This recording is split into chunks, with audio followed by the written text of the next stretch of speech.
If you want this podcast free of ads, follow us now on patreon.com/David McWilliams. What in the world is happening on Wall Street? Economic indicators. Who knows where this is going to end up? To understand the economy, you have to understand human nature. This podcast is powered by Acast. How are you doing there? It is podcast time. Hope all is well in your world. And it's Halloween, John, almost. Halloween. It used to be my favourite time of the year. I know, me too. Yeah. I loved it. And you'd spend weeks gathering all the bonfire material together. I know. And then all the lads from the farm in Rockford would come down and take it all. Exactly. But you're sitting there, don't take our bonfire. Yeah, no, it's funny. They were really good days, really, really good days. Just the smell of Halloween is lighter fuel and bangers.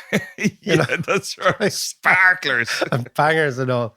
But actual fact, speaking of our youth, I was in a bar last night. I'm feeling a little bit ropey. Well, I was going to say, you have that look about you. Yeah.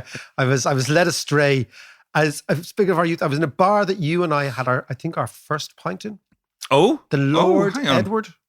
The Lord Edward. Do you remember another bar in the right up by centre? Christchurch. Exactly.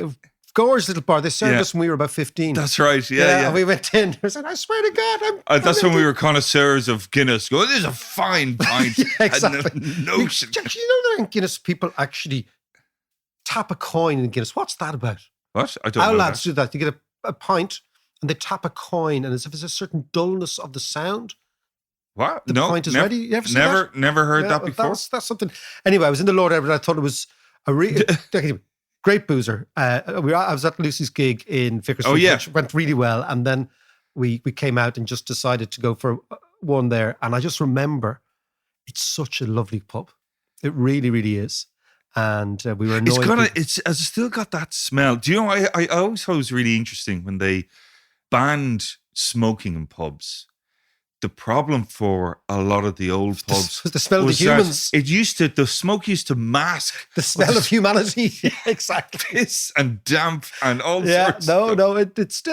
It's great. But I made the fatal error of doing the speed drinking as you get. Stop, Mac. You're too old for that. I know. It's kind of like, give me another pint. Anyway, so I'm feeling a bit ropey, but it did bring back memories of our youth going around. John and I used to go around town. It's quite amazing. We'd get the 46A into town and see where we could get served, and we'd have a fiver between the two of us. In change. In change. And we'd kind of meander up into parts of the town that we'd never been before. And back then, being up in the Lord Edward was really like going into the outer limits for us. Yeah. We were fierce adventurous, actually. We were 13 or 14.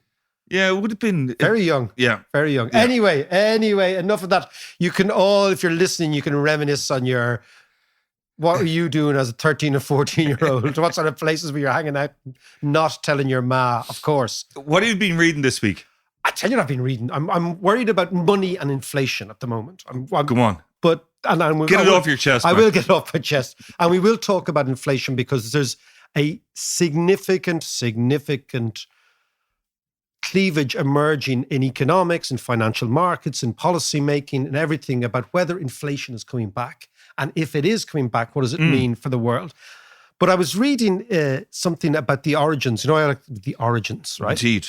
Getting back to the source. Getting back to the source. And this actually is really for JM because JM's daughter was born 6 weeks ago now. Yeah. And her name is Maia. She's gorgeous. She is absolutely gorgeous. Tiny little thing. And her name is Maia. And then I was going back to the gods, the Greek gods, or the myths, because I'm interested in this, carry on. Yeah. And who was Maia? And Maia was the cousin of Apollo, right? And she was an extraordinary sort of creature, a goddess, but she is the mother of the last of the Olympian gods, who is Hermes, okay? Right. And Hermes is the god of money. So the Greeks had a god. They had a god of money. Yeah. So this is the fascinating thing. Right. And also, interestingly, it was the last god. So Zeus is sitting up in Mount Olympus, overlooking the family. Like he's the Tony Soprano of gods, okay? and he's hanging out, right? And his Mrs. Hestia is the sort of matriarch. but he's always playing away. Zeus, he's he like was a dog, wasn't he? He was yeah, right. And he said, we need one last god. We have 11 gods, they need 12. And it's interesting why the figure 12 is so essential in ancient history. So 12 apostles, 12 gods, all this sort of thing. 12 months of the year. Right. We can come back to that as well, because it's one of those numbers that's divisible by 2, by 6, by 3, by 4. Yeah. So it's a very useful number. Yeah. Right. But anyway, I digress in my little numbers thing. But so he says, we need a god. It's interesting that the last god they introduced is the god of money. And this is taken by a lot of ancient historians and classicists as the beginning of money encroaching on Greek civilization. Right. So if you look at the difference between, for example, Greek philosophy, which is about 400 AD, emerges 400 or 500 AD, and then the Homeric classics of the Iliad and the Odyssey, which is older, right? The way in which the Greeks think changes in that 200 years, and they become much more rational, much more logical, much more proof-based. I happen to believe, it's not my own theory, I've read it a lot, but I think it makes sense, that the introduction of money changed the way the Greeks thought. And you can't have Greek philosophy without money. So this is interesting. Right, so, okay. And so Hermes is the Greek god of money. And he was the dude with the little wings on his feet. Yeah, and the reason they put wings on his feet, because they were trying to understand how quick money moves. That's what it was. It was the velocity of money. This is the whole idea, was just that money changes the pace of life. Right? Right. Okay. So this is a lot of the stuff with the wings and everything. It's actually much more profound than you just think some geese are flying around the place, right? And it's the swiftness of thought that Hermes has. Now, Hermes then becomes, the Romans inherit the Greek gods, but they change the names in most cases. And Hermes becomes Mercury. And Mercury is the Roman god of money. And it's right down to our, like, if you think of the word commerce, right? Yeah. The English word commerce means commerce with Mercury. So it's really deep. Like all this stuff is really, really deep. That's excellent. And I'm looking at Pompeii, and I'm looking at, because Pompeii is the great example we have of a day in the life of a Roman city that was stopped. Yeah. And the extraordinary commerce that was going on there. So commerce is with Mercury. And from that, you get the word mercurial. When something's mercurial, it's slippery, and money is slippery. You know, ask anybody who's lost money. Sometimes you have it, and then it's gone. So where the fuck did that go? Right? Yeah. You know, and so money is mercurial, and it's that idea that it seeps into every part of society. And this is what interests me, because right now, John, there is a significant debate. Economics only gets interested in money when money goes bad, right? When inflation emerges. Yeah. But I think actually, and the online course is all about the other properties of money. So economics only gets worried about is inflation going up? Is it going down? Right?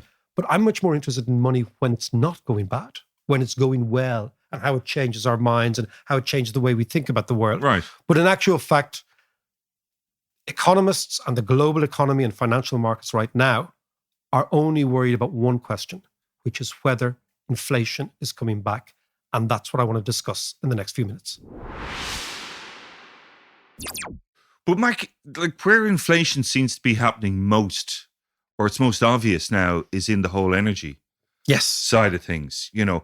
And what I can't quite work out is how much of the energy crisis is caused by manipulation, deliberate manipulation on part of OPEC and Putin and the like, and how much is real, is natural. Yeah, no, it's a very interesting question. I was filling up my vehicle. I think I'm the only person. Scooter. 13 euros to fill it up. Wow. That's brilliant. I was filling it up on Tuesday night. I was coming back from soccer. I was coming back from pathetic Outland soccer. And I realized that the vehicle was out of juice. So I stopped on the Stillorgan Road and I filled it up, and it was 13 euros. Now, and that would keep you going for weeks. Yeah. For weeks. That's brilliant. great. Brilliant. But I thought to myself, that's a bit expensive, because it used to only cost about 10 euros to fill up, right? Yeah. Not that long ago. Yeah. So what we've seen is a massive, massive increase in the price of base energy, right? I'll give you a few statistics, okay? Gas prices, natural gas, which is a foundational price for lots and lots of energy, okay? Off which lots and other prices are based, right? Has surged by 600% since last year. Price of natural gas, right? Wow. Right? Prices currently stand at about 87 euros per megawatt compared to 14 euros per megawatt this time last year in gas, right? The UK itself experienced a 37% spike in gas prices in just one 24-hour period last week. Right? Yeah. So what we're seeing is some extraordinary changes in energy prices, right?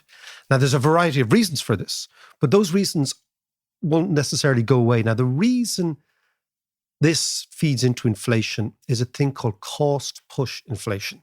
So when the cost goes up of something as foundational as energy, that pushes up the price of everything else around it, right? Because the one thing that is absolutely critical for modern humanity is energy. Yeah. When you have energy, you have molecular movement. When you have movement, you have exciting things happen, right? So if the cost of energy goes up, we have a serious problem. So that's the first thing. Now, the question then is, why is all this happening and how does it feed into the greater inflation issue? The reason that gas is going up is because, one, our pipelines, Europe's pipelines to Russia go through the Ukraine. Yeah. And the Russians are not that happy with their gas going through the Ukraine. So the Russians are squeezing us and they're not giving us enough. That's pushing up the price. That's number one. Number two, the other source of gas is Qatar. Yes. Qatar is, and I was thinking, Callum Robinson scored a hat-trick. Yes, against Qatar, right? Okay, and the thing is, why, what is happening, right? And what is happening is there's this thing called liquid nitrate gas, which comes from Qatar. It's in bottles, right? And of course, the reason this is increasing prices is the price of shipping has gone up dramatically. Yes. Because of all those bottlenecks. You remember that thing that happened in the Suez Canal? All that sort of stuff, right? Yeah. So you have the Russians on the one hand squeezing, right? The Qataris, on the other hand, increasing the price of transport, okay? Pushing up the price of getting the gas from A to B. But also, of course, you have this extraordinary increase in demand from China, right? China is, this is an amazing statistic. Every year, China is adding the demand of a Belgium and a Netherlands put together.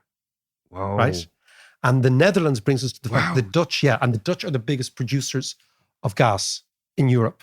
They have gas fields off the North Sea, and they're reducing them dramatically because of minor earthquakes in the North Sea, which the Dutch are worried about will release gas into the environment. So you have this kind of perfect storm. Like little small tremors, right? Yeah. That happened over the last 8 or 9 months, right? So the Dutch are cutting back. Oh, I didn't know that. Wow. The Qataris are expanding, but the cost of transport's going through the roof. Yeah. And of course, the Russians are squeezing us. And why do the Russians want to squeeze us? Because the Russians want to make sure that we build this. Have you heard about this North Pipeline going in between, which basically goes through the Baltic? So it's the geopolitics of it. The Russians are trying to screw the Ukrainians, right? Because the Ukrainians take a fee for every piece of gas that goes through, every cubic meter that goes through their area. They're saying, but in order to do that, they have to accelerate this pipeline going from Russia to Germany, directly to Germany. Yeah. As we've said before, Germany is a bit like Japan, is an extraordinary superpower of manufacturing that doesn't have any energy sources. Yeah, it doesn't have its got own coal, source. that's about it. But then, and they can't survive on coal, and it also doesn't. So what you're then they become over-reliant on Russia. They're completely reliant on Russia. And with the character that Putin is, it's a dangerous game. Well, it's just, and it's the one thing that I agreed with Trump on was Germans should not depend so much on Russia. Well, I mean, we can go all the way back to Catherine the Great. Catherine the Great was German. We forget that the most amazing Russian empress was German. Yeah. And if you want to talk real geopolitics, the Atlanticist big fear. So the Atlanticist is basically the Americans and the Brits, right? West European worldview. Their biggest fear was always an alliance between Russia and Germany. And every single piece of British and American statecraft, particularly through the Victorian ages and into this time, to keep the Russians and the Germans apart, because it's the most natural alliance. The Russians have no industry and loads of energy.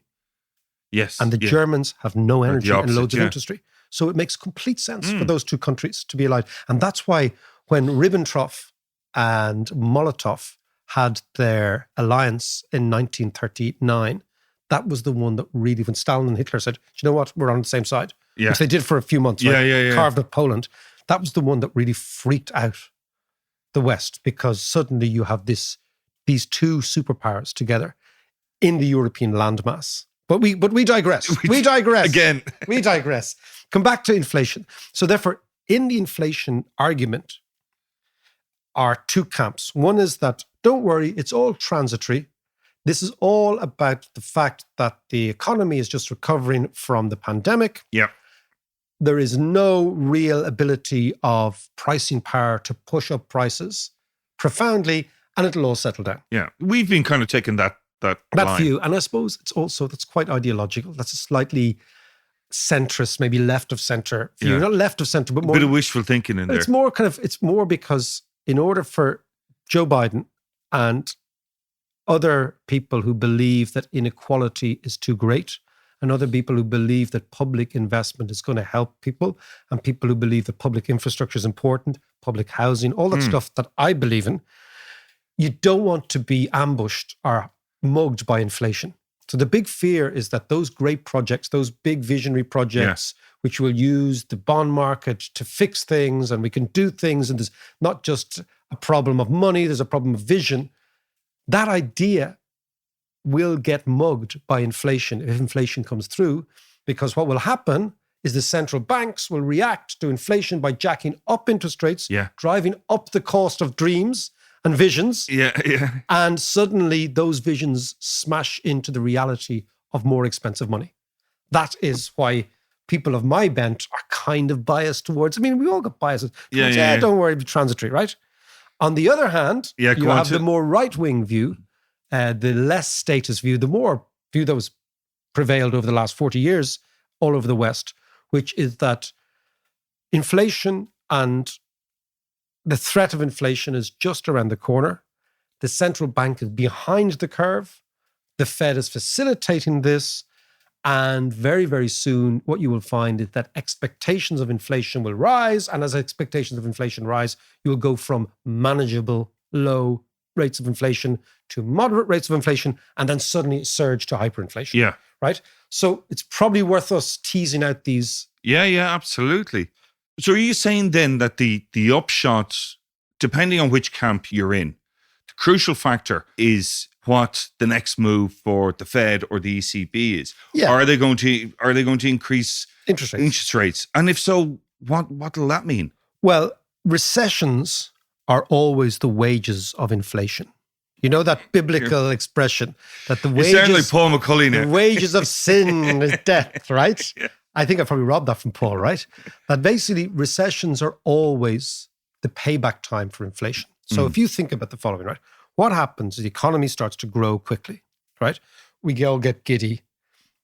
Supply starts to contract. It doesn't react fast enough. Demand increases. Price pressures come through. Wages begin to rise. Rents begin to rise. Energy prices begin to rise. And we have inflation, right? Then what happens is the central banks, and during that inflation, there will always and ever be an increase in debt, because debt is simply the belief in a better tomorrow. So if you imagine this, right? Yes. People take out debt because they think, you know what, I'll be able to pay it all back. So if the economy is going well and everyone's going rah-rah and the rate of unemployment falls and people are feeling good about themselves, then they start taking on more and more debt, and they don't look at the interest rate. They say, don't worry about the interest rate's low. It's going to be low permanently, right? So this is why recessions are the wages of inflation. So inflation rises. So the payback then is the central banks say, whoa, we've got to increase interest rates. Why? Because we've got to drive the demand for money down. Yeah. We've got to make borrowing more expensive. We've got to cut down on debts. And ultimately, we've got to, it's this idea, of the accelerator and the brake. Yeah. So we've got to put the brakes on, right? Well, the problem with the way you put the brakes on, you raise interest rates. Now, rising interest rates can have disastrous consequences for heavily indebted countries. Yeah. And the problem with the world now is we are heavily indebted, right? There's lots and lots of debt. And so... That's because I've been, printing money and dishing it out for the last while. The thing is that, the interesting thing about printing money is you never print money as a balance sheet. So there's always a debt corresponding to every dollar that is printed, at least in the non-MMT worldview, which we talk about the traditional worldview, right? So ultimately, how this impacts on all of us is that interest rates rise, defaults rise. When defaults rise, people get hurt. Balance sheets get broken. We were in a massive balance sheet recession from 2008 to 2014, right? Yeah. That can happen again, but it'll be different balance sheets that will actually be destroyed. Now, what you find, therefore, is that the central banks are kind of in a hole because they're kind of damned if they do and they're damned if they don't, right? If they don't do anything and this transitory inflation becomes permanent, then what you have is this next idea of inflation, which is that the first idea of inflation is that inflation happens because the supply in the economy doesn't react as quickly to demand and you get price rises. Yeah. But then these price rises, so for example, people say, well, you know what? Having inflation of 4 or 5%, 5 or 6% for a couple of years is no big deal. And they're right, actually. You know, we do need probably bits of inflation in various different parts of the economy, right? I don't think always and everywhere inflation is a problem. Then what happens, though, is if people get used to it, a thing called inflation expectations kick in. That people think, okay, inflation's running 5 or 6%, so therefore I'm going to go for 10% wage increases, right? Right, okay. Because I've got to compensate from the fact that my real wage is falling. If inflation is rising at 5% and your actual wages are going up at 2%, you're losing a net 3% every year. So your real wage is actually diminishing. Yeah. So what happens is that people say, well, screw this. My expectations are going to be that inflation is going to be 10% next year, 15, 20%, and that's what I want. So the way in which you see hyperinflation emerging, you know, our image is Germans with, you know, wheelbarrows, Deutschmarks buying loaves of bread, right? Or in Zimbabwe. Or, you know, anywhere where there's been hyperinflation, Venezuela at the moment, right? Turkey at the moment. Turkey's got very close to hyperinflation, yeah. Jeez. They're having inflation 20, 30% per year. Argentina, all these countries, right? Is that the purchasing power of the currency collapses. Yeah. People then choose to abandon that currency and go into more stable assets, be they dollars or be they gold or Bitcoin or something like this, right? Yeah. So you get this kind of monetary whammy. So how it impacts on the average person is that why money is critical in the economy is that inflation is a psychological, not a monetary concept.